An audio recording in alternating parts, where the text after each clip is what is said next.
Good morning students.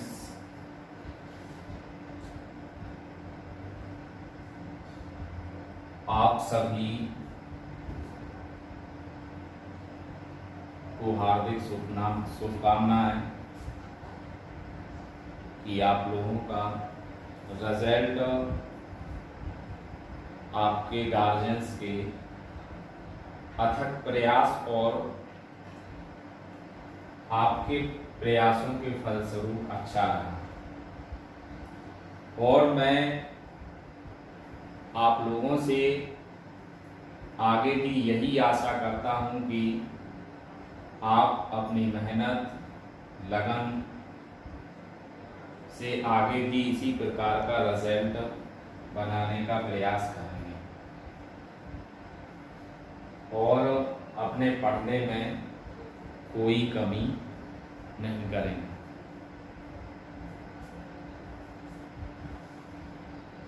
आपके result अच्छा आने से जो हमारे परिवार के सदस्यों अर्थात फैमिली के सदस्यों को जो भी प्रसन्नता मिलती है उससे हमारा भी मन बहुत खुश होता है और हमारे स्कूल का भी नाम आगे जाता है, क्योंकि आपके रिजल्ट के आधार पर ही एक टीचर की वैल्यू का आकलन किया जाता है। अगर आपका रिजल्ट किसी भी सब्जेक्ट में कम रहता है तो वहाँ हम अपने आप से ये समझते हैं कि कहीं ना कहीं हमारे पढ़ाने में कोई कमी छूट गई, जिसके कारण आपका रिजल्ट उस सब्जेक्ट से संबंधित टीचर के अनुरूप और आपके अनुरूप नहीं आ सका। तो मैं इसी आशा के साथ आपसे ये दो शब्द कहना चाहता था कि आप 10th क्लास क्रॉस करने के बाद ये अनुमान ना लगाएं कि अभी तो हमारी क्लास 11th है और इस सब्जेक्ट में या किसी अदर सब्जेक्ट में हमें इतना ज़्यादा पढ़ने की आवश्यकता नहीं है, क्योंकि हम इसमें पास हो जाएंगे। बच्चों, आपको आगे भी अपनी पढ़ाई को जारी रखना है। ऐसा नहीं है कि आपको 12th क्लास या बीएससी या बीए क्रॉस करने के पश्चात घर बैठना है। आपको आपकी इच्छा के अनुसार गवर्नमेंट जॉब्स, प्राइवेट जॉब्स या अदर जगह जाने का मन है तो उसके लिए भी आपको कड़ी मेहनत करनी पड़ेगी। और ये सब्जेक्ट जो भी आपने एक क्लास से लेकर के जो भी जितना आपने 10th क्लास तक अटेम्प्ट किया है, प्रत्येक सब्जेक्ट की बात कर रहा हूँ, फर्स्ट क्लास से 10th क्लास तक जितने भी सब्जेक्ट आपने अटेम्प्ट किए हैं, उन सब्जेक्टों को जो आप जैसे इंटर में चॉइस करते हैं तो वह सब्जेक्ट का संपूर्ण सिलेबस आपका 11th और 12th में रखा जाता है। यदि आप 11th और 12th में जैसे 11th को आप कमजोर कर देंगे तो 12th में तो इसका ज्यादा प्रभाव नहीं पड़ता है, लेकिन आपके दिमाग पर इसका प्रभाव पड़ जाता है कि आज नहीं कल नहीं आगे दिन हम पढ़ लेंगे। लेकिन यही धीरे धीरे एक वर्ष बीतने के बाद आपके दिमाग में ये बहुत बड़ी कमजोरी आ जाती है कि आपका मन जो पहले सब्जेक्ट में लगता था वो उसमें कहीं ना कहीं आप थोड़े कमजोर पड़ जाएंगे।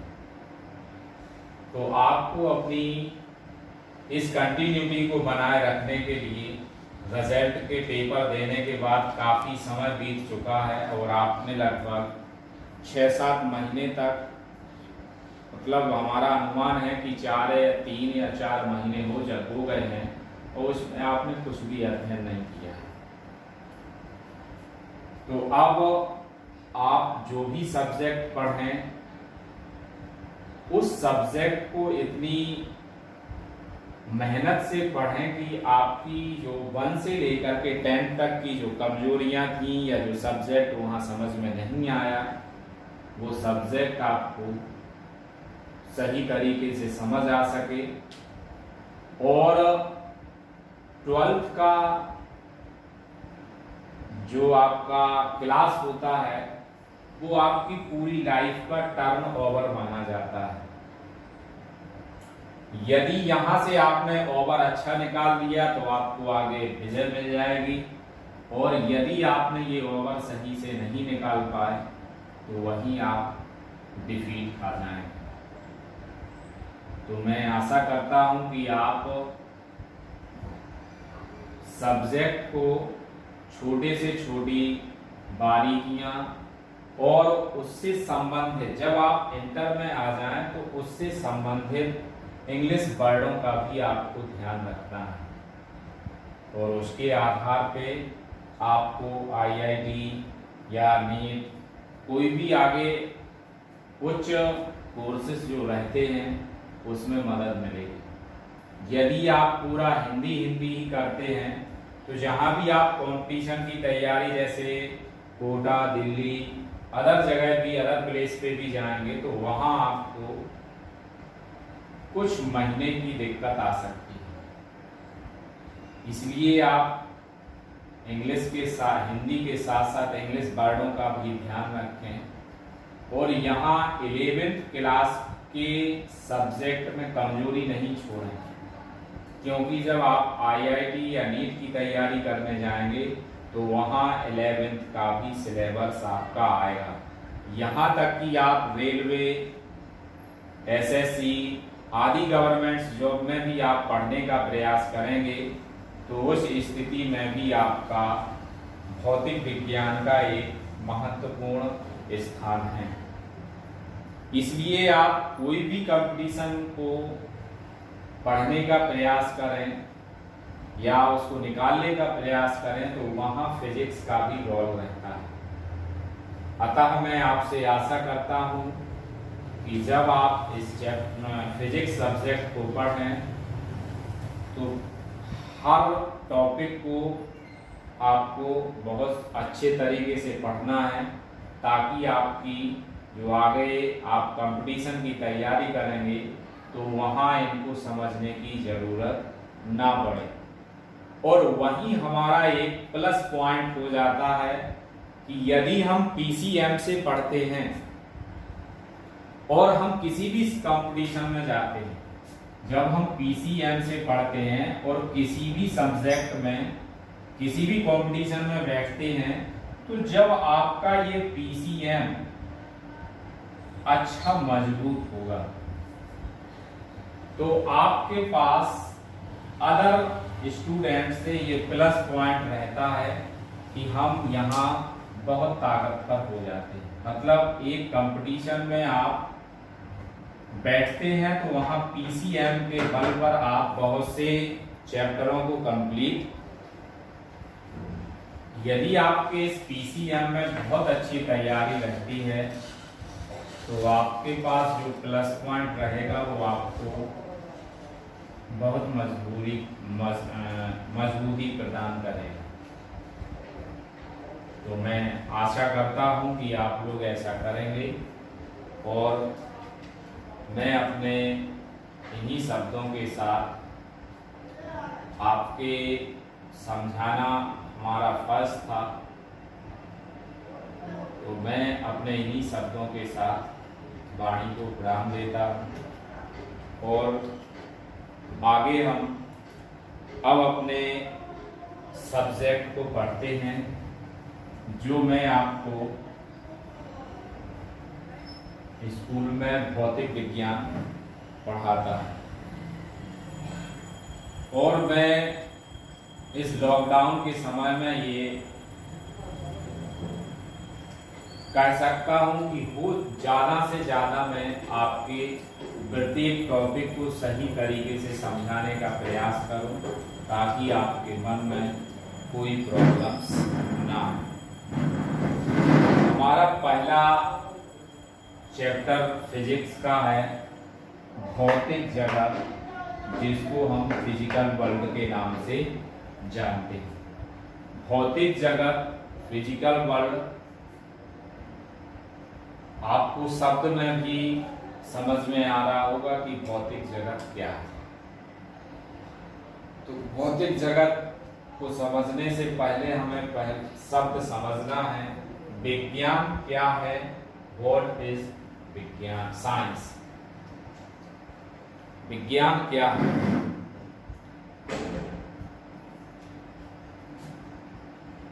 वर्तमान युग विज्ञान का युग कहा जाता है।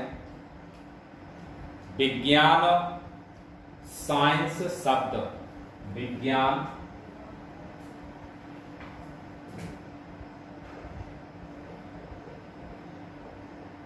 विज्ञान साइंस शब्द लैटिन भाषा के शब्द साइंटिया, लैटिन भाषा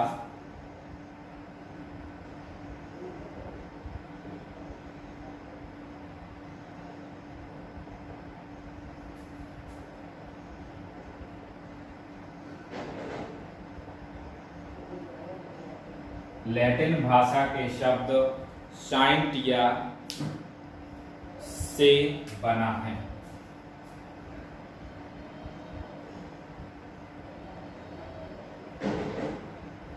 लैटिन भाषा के शब्द साइंटिया से बना है, जिसका अर्थ होता है जानना। जिसका अर्थ क्या होता है? इसका अर्थ क्या होता है? जानना।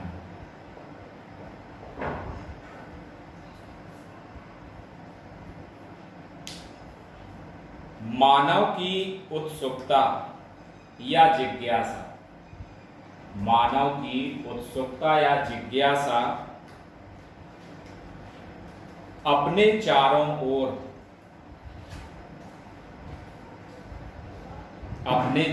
ओर के बारे में जानने की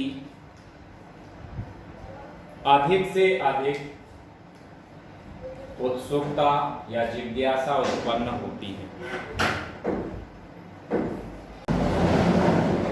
तो ज्यादा और की वस्तुओं के बारे में, पदार्थों के बारे में जानकारी प्राप्त करने की इच्छा होती है। मानव के सतत प्रयासों काटते जा भाई पूरे में आ गई। तो मानव के सतत प्रयासों के परिणाम स्वरूप अनेक प्रयोगों को करने के पश्चात इनके बारे में जानकारी अधिक से अधिक प्राप्त कर सके। जैसे आप सभी जानते हैं कि जहां भी आप जिस स्थान पर भी रहते हैं, वहां आपके आसपास या आपसे कुछ दूरी पर हमेशा आपके हर पॉइंट को जानने की कोई ना कोई इच्छा और उत्सुकता बनी रहती है। जैसे आपके कहीं कोई कुछ हो जाता है, तो उस जानकारी को जब तक हम प्राप्त नहीं कर लेते हैं, तब तक हमारा मन उसी के प्रति अग्रेसिव रहता है। जब हम उस जानकारी को प्राप्त कर लेते हैं, तो हमारे अंतर मन को अपने आप में संतोष प्राप्त होता है। तो ऐसे ही आपका विज्ञान क्या है? विज्ञान को इंग्लिश में साइंस कहा जाता है, और साइंस शब्द आपका लैटिन भाषा के साइंटिया शब्द से उत्पत्ति हुई है, और इस साइंटिया शब्द का अर्थ होता है जानना, जिज्ञासा उत्पन्न होना आदि। अब मानव ने अपने अनेक प्रयोगों और परीक्षणों के आधार पर जो जानकारियां प्राप्त की वह आपका विज्ञान में समेट दी है।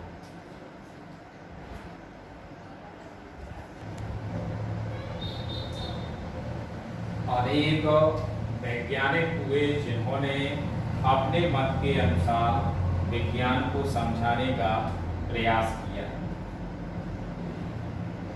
जॉन वुडवर्न तथा ईओ ओवास के अनुसार विज्ञान मानव का वह प्रयास है। जॉन वुडवर्न तथा ईओ ओवास के अनुसार विज्ञान मानव का वह प्रयास है जिससे बढ़ती हुई यथार्थता, घटनाओं और परिस्थितियों को हमेशा बताने का प्रयास करती है। ये परिस्थितियां व घटनाएं हमारे वातावरण के अधीन होती हैं। वातावरण मतलब आपकी भौतिक या प्रकृति के अधीन होती है।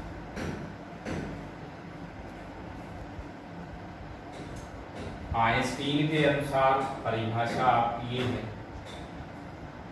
किसी विचार के तार्किक रूप में, किसी विचार के तार्किक रूप में एक समान तंत्र के संगत हमारे बोध अनुभव की अव्यवस्थित मतलब पूरी निश्चित व्यवस्था न, अव्यवस्थित विविधता बनाने के लिए विज्ञान एक प्रयास है। इनकी परिभाषा जैसे एक छोटा बच्चा होता है और उस छोटे बच्चे को जब खिलौना दिया जाता है तो सबसे पहले उस बच्चा उस खिलौने को आपके सामने 1 मिनट 2 मिनट 4 मिनट तक खेलता रहता है। जब वो उसको संपूर्ण उसके बारे में चलाना, इधर उधर तरीकों से चलाना, सब उसको जानकारी मिल जाती है, तो फिर वह बच्चा उस खिलौने को ये समझने का प्रयास करता है कि ये चलता कैसे है, और वह बच्चा किसी ना किसी तरीके से उस खिलौने को तोड़ देता है, और तोड़ने के पश्चात वह हमेशा उस खिलौने के जितने भी पार्ट निकलते हैं उन पार्टों को जोड़कर के पुनः व्यवस्थित करने का प्रयास करता है। और यही जो उस बच्चे के मन में जिज्ञासा उत्पन्न होती है कि आखिरकार ये गाड़ी चलती कैसे है, यह जो उसके मन में जिज्ञासा उत्पन्न हुई और जब उसको ये जानकारी मिल जाती है तो वही क्या कहलाती है, आपकी विज्ञान कहलाती है। कि वह उस गाड़ी के सभी पार्टों को व्यवस्थित तरीके से लगाने का प्रयास करता है, जो हमें एक विज्ञान शब्द की जानकारी और उससे संबंधित समझने में सहायता करती है। आज के लिए इतना ही। Thank you.